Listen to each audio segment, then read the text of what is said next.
For one, am grateful, Mrs. Bush, that they are finally bringing civilization to this savage land. I could not agree with you more, my dear.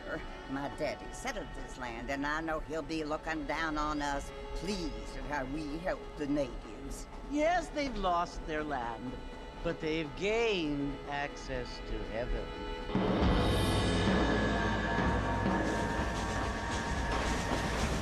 But Father, do you mean unless an innocent receives communion, they're destined to go to hell? It hardly seems fair. What I mean to say, Jenny, is that there is a great deal of difference between an innocent and a savage. I never thought of it that way. Yes, they lived like animals, but they're happier now.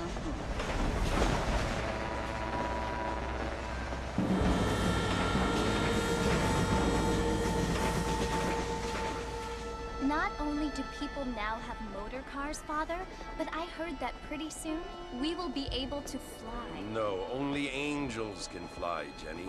No, apparently people can fly. Didn't you hear? Out in Kansas, a man even got a car to fly. I hardly think so, Jenny.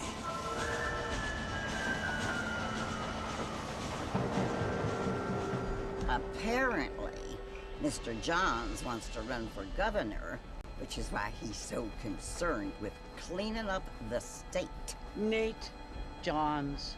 Yes. His family is nothing but hillbilly trash that came here after the war. I don't want to be judgmental, but this state should not be ruled by such a disgusting family. A family without class.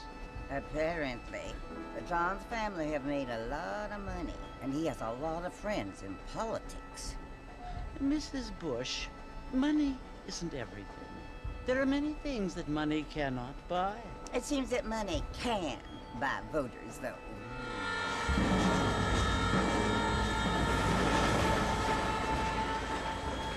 What you must remember, my dear, is that we have been brought here to spread the word. And the word and civilization, they are the same thing. They are the gifts. It is the opportunity we have, the chance to live among people who are decent and who do not kill each other, and who let you worship in peace. It's so confusing, Father. Sometimes I find it impossible to make the distinction between a loving act and a hateful one.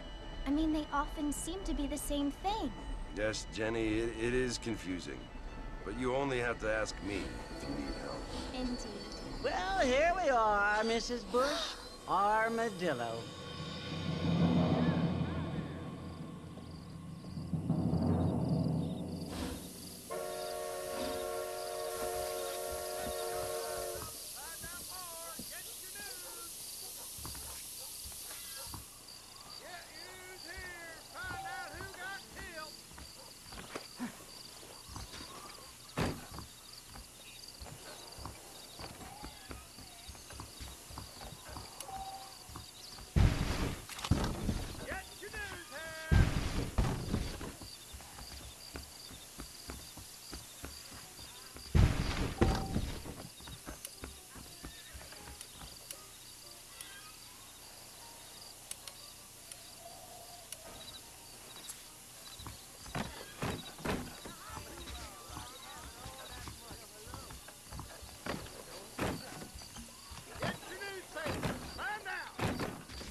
must be John Marston.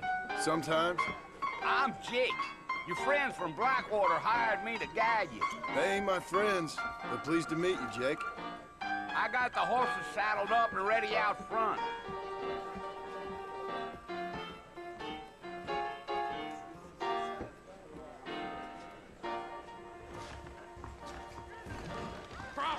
Utah nonsense.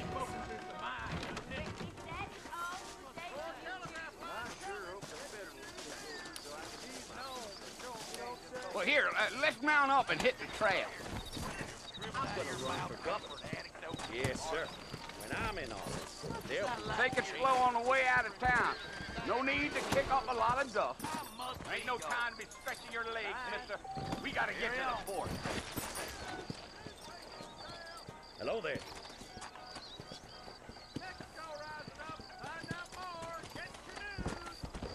Whoa, now. Are you planning on spending any time in Armadillo, Mr. Marston? I doubt it. I ain't planning on staying very long. Come on!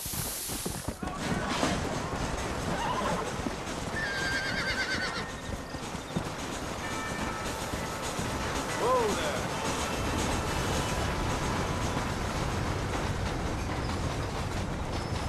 Hey! Come on! Whoa! We're never gonna get to the fort if you keep riding off like that.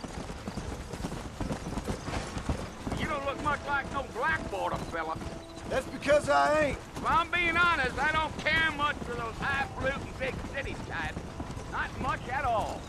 Blackwater ain't much of a city. More of a town with delusions, but no, me neither. Come on!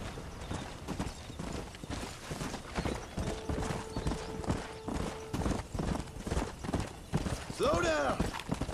A fella told me he was out in Blackwater a few months back and saw one of them newfangled carriages without horses. Is that so? And you wind them up like a clock. Damnedest thing ye ever saw without the aid of liquor, he told me. Times are changing fast. That's for sure.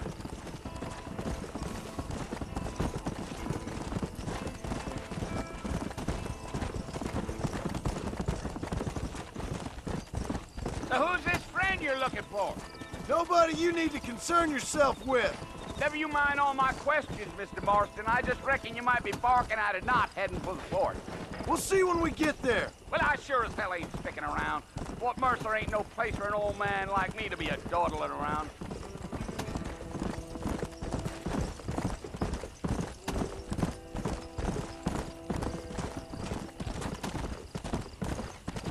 You look like a man with a lot on his mind, Mr. Marston. So I won't bother you none with my chatter.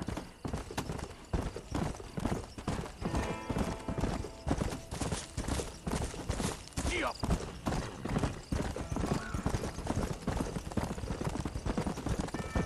Go! Yeah!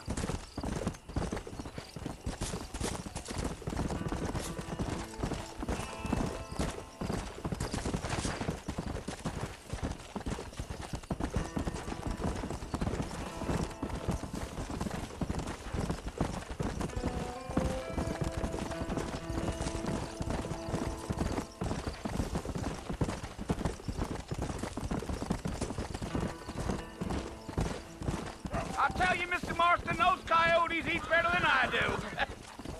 Not far now. You'll see the fort when you get to the top of this hill.